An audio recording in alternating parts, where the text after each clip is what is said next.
Hola comunidad, gracias por ver mis videos y suscribirse.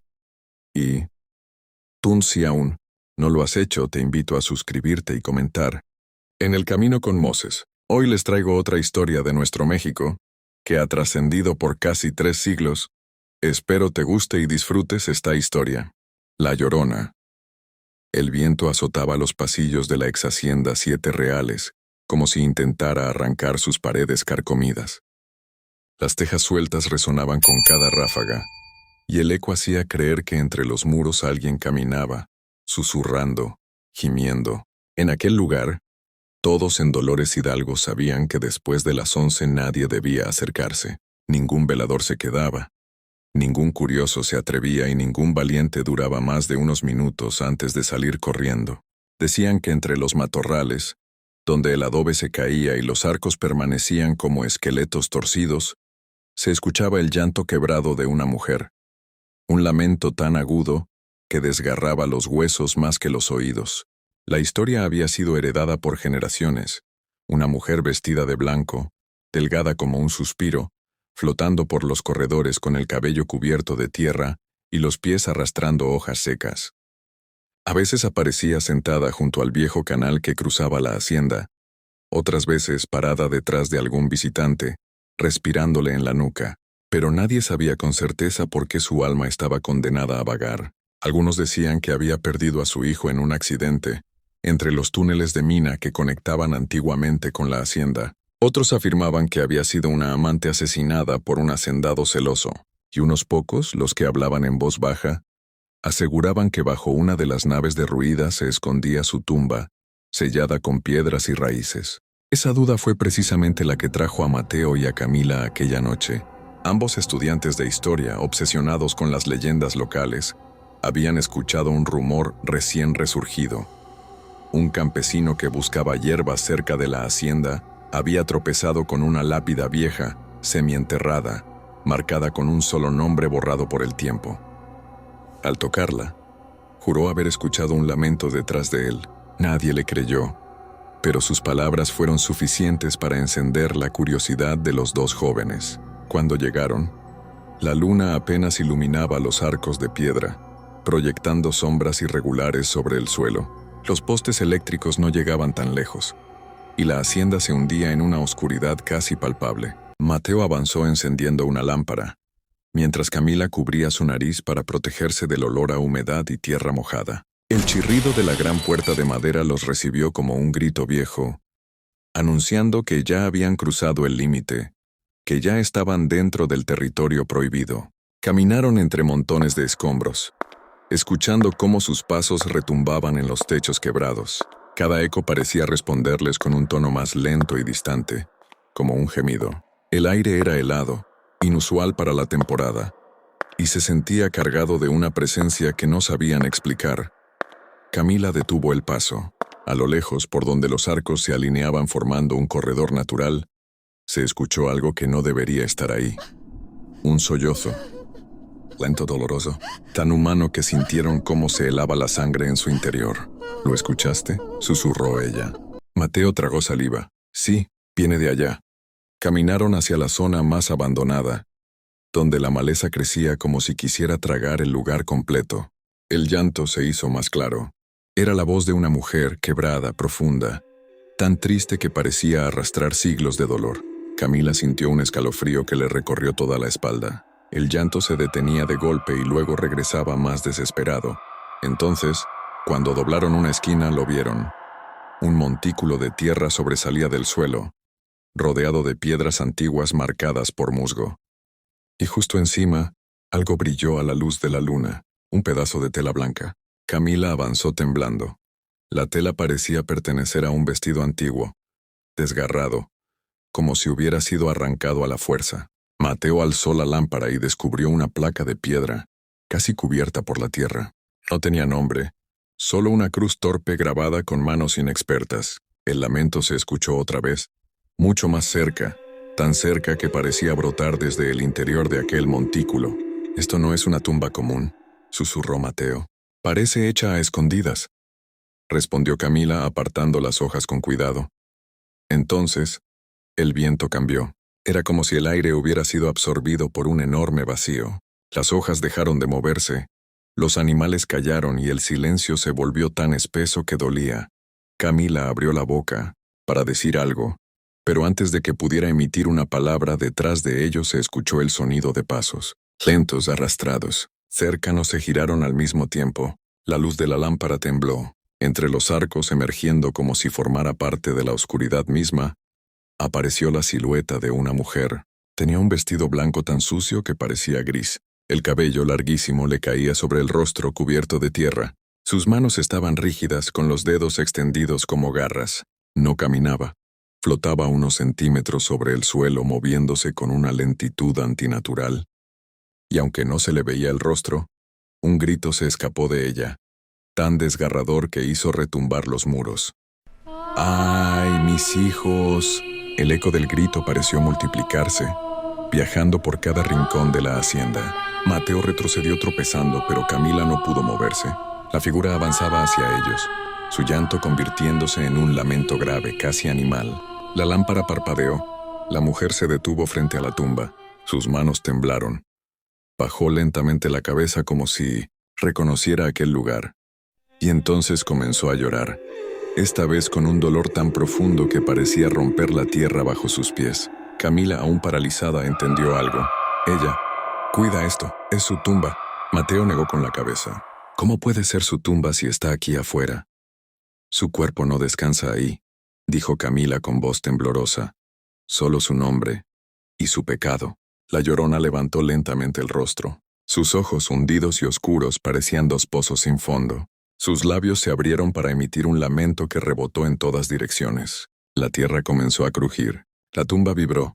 Camila sintió un mareo. Mateo sostuvo su brazo para evitar que cayera, pero de pronto el suelo se abrió un poco más, dejando ver un hueco debajo. Un olor nauseabundo escapó de él. Algo dentro se movió. «Tenemos que irnos», dijo Mateo.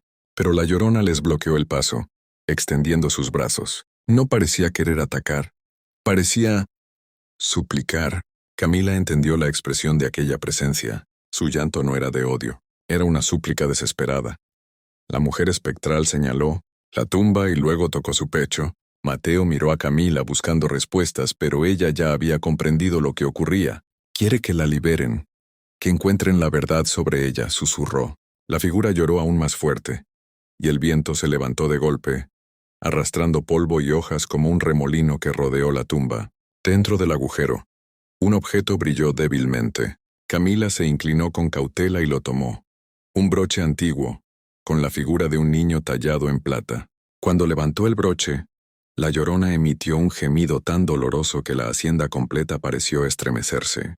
Entonces la figura desapareció de golpe, como si el viento la hubiera arrancado de ese lugar. Pero el llanto siguió, esta vez más distante, más profundo, como si viniera de debajo de la tierra.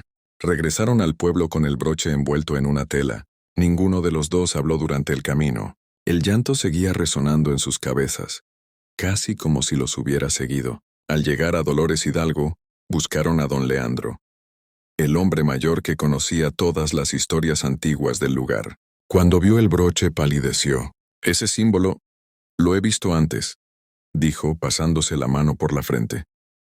«Pertenece a la familia Velarde, los dueños originales de 7 reales, pero esto no debería existir». Mateo lo miró fijamente. «¿Qué sabe de la mujer que murió ahí?» Don Leandro suspiró. «No murió, la mataron».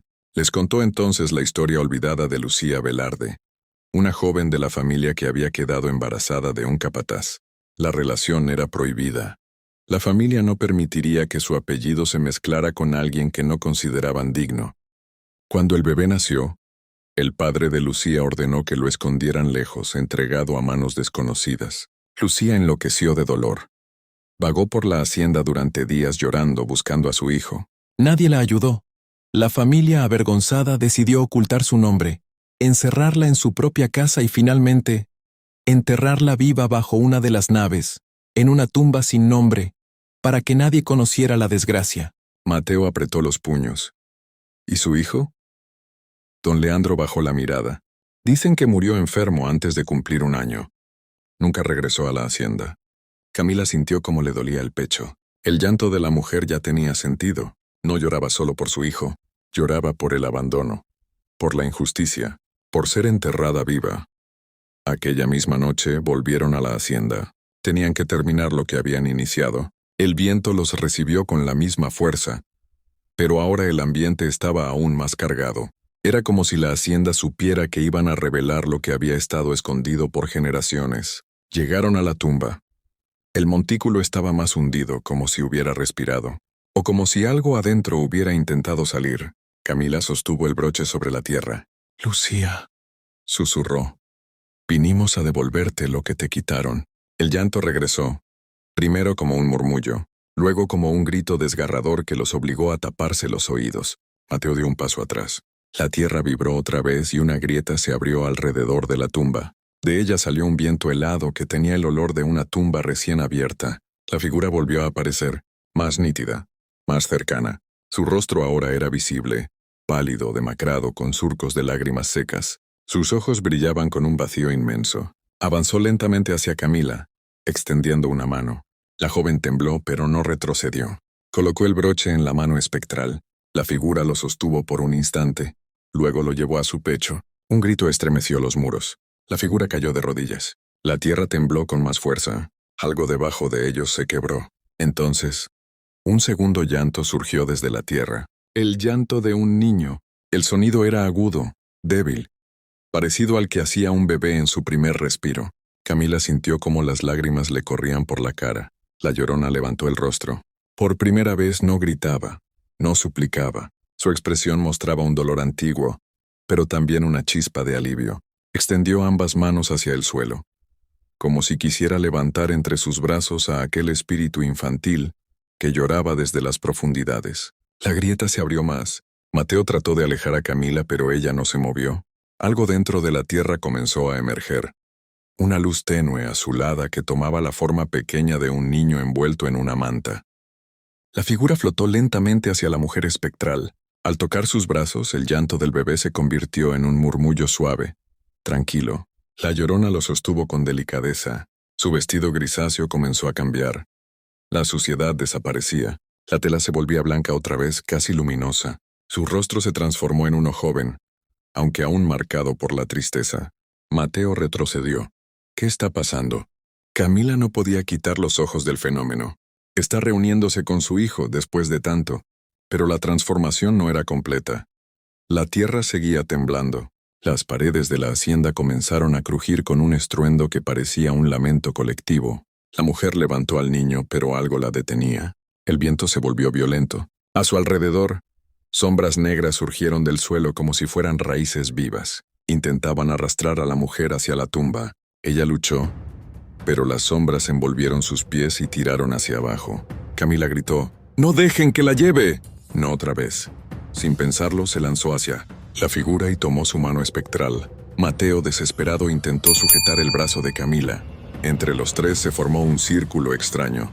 Dos vivos y un espíritu empujando contra la fuerza que la quería hundir de nuevo. El niño lloró. La luz que lo rodeaba se hizo más intensa, cegadora. Las sombras se retorcieron como si quemaran. La tierra explotó en un estallido de polvo y piedras. Un último grito resonó en toda la hacienda. Las sombras se desvanecieron. El temblor cesó. El viento se apagó. La figura de la mujer se elevó lentamente. Su rostro se había despejado por completo. Su expresión ya no era de angustia, sino de un profundo descanso. Acercó el rostro al de Camila como si quisiera agradecerle. Luego abrazó al niño y comenzó a desvanecerse en partículas de luz que se dispersaron en el aire. Cuando todo terminó, solo quedó el silencio. La tumba se había hundido por completo, dejando un hueco profundo. En el fondo ya no había huesos ni objetos, solo tierra lisa, como si la tumba hubiese cumplido su función y decidido desaparecer. Mateo ayudó a Camila a ponerse de pie. Ambos estaban cubiertos de polvo y temblando, pero vivos. ¿Lo viste?, preguntó él todavía incrédulo. Camila asintió limpiándose las lágrimas. Sí, ya descansó. Salieron de la hacienda lentamente, sintiendo que cada paso era más ligero. El aire había cambiado. Ya no era pesado ni helado. Era cálido, como si la noche también hubiera logrado soltar un viejo dolor. Al día siguiente, Los trabajadores de los campos cercanos hablaron de un extraño amanecer. Dijeron que una luz blanca había cubierto la exhacienda antes del alba, como si todo el lugar hubiera sido purificado. Algunos aseguraron haber visto la figura de una mujer vestida de blanco caminando hacia el horizonte, con un niño en brazos, sin llanto, sin dolor, solo un resplandor tranquilo. La historia se regó rápidamente por Dolores Hidalgo. Las viejas versiones de La Llorona fueron reemplazadas por una nueva, una más humana y más trágica: la tumba oculta, el amor arrebatado, la madre enterrada en secreto, la desesperación que quedaba atrapada entre los muros de la hacienda. Pero también hablaron de Camila y Mateo, los jóvenes que escucharon el llanto y se atrevieron a entrar donde nadie tenía valor. La historia decía que gracias a ellos, el espíritu de Lucía Velarde finalmente había encontrado a su hijo y ambos habían cruzado hacia la luz. Sin embargo, no todo terminó ahí. Una semana después, Camila regresó sola a la hacienda para asegurarse de que la paz permaneciera. Caminó entre los arcos, ahora silenciosos, sin la presencia opresiva de antes. Se detuvo frente al lugar donde antes estaba la tumba. El suelo estaba intacto, cubierto de hojas frescas. Cerró los ojos y respiró profundamente. Ya no había llanto, ya no había desolación, pero mientras se alejaba, escuchó un suave murmullo detrás de ella. No era un lamento, no era un grito, era un susurro agradecido, cálido, casi maternal, que decía: «Gracias». Camila volteó, pero no había nadie. Solo el viento moviendo las hojas y el eco de un espíritu que, por fin, había dejado de llorar. Desde aquel día, la exhacienda Siete Reales dejó de ser un lugar prohibido. Muchas personas visitaron el sitio buscando escuchar el famoso llanto, pero nunca volvió a sonar. Algunos decían que en noches muy tranquilas podían sentir un aire suave, como el abrazo de una madre. Otros aseguraban ver destellos blancos cruzando entre los arcos, aunque sin miedo, sin dolor, solo como un recuerdo luminoso de lo que alguna vez fue una tragedia. La leyenda de La Llorona en Dolores, Guanajuato, cambió para siempre. Ya no era solo la historia de un espíritu atormentado, era la historia de una mujer injustamente condenada y finalmente liberada. Una historia que se quedaría grabada en la memoria del pueblo y que seguiría contándose por generaciones, no como un simple relato de terror, sino como un testimonio de amor, pérdida y redención. Camila, cada vez que pasaba cerca del camino que llevaba a Siete Reales, sonreía al recordar el momento en que el llanto cesó. Sabía que la paz por fin había llegado. Sabía que la voz que la había acompañado durante días ya no buscaba ayuda, sino que descansaba junto al hijo que tanto había llorado.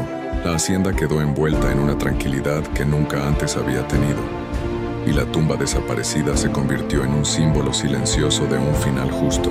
Y así, mientras los muros antiguos seguían cayendo con el paso del tiempo, la historia de Lucía Velarde y su hijo se transformó en un susurro que el viento llevaba de vez en cuando por los campos de Guanajuato, recordándole a todos que incluso en los lugares más oscuros puede haber un descanso esperado, si alguien se atreve a escuchar el llanto y seguirlo hasta el final. Si te gustó el video, te invito a suscribirte, darle me gusta y comentar. En el camino con Moses, gracias. Hasta la próxima.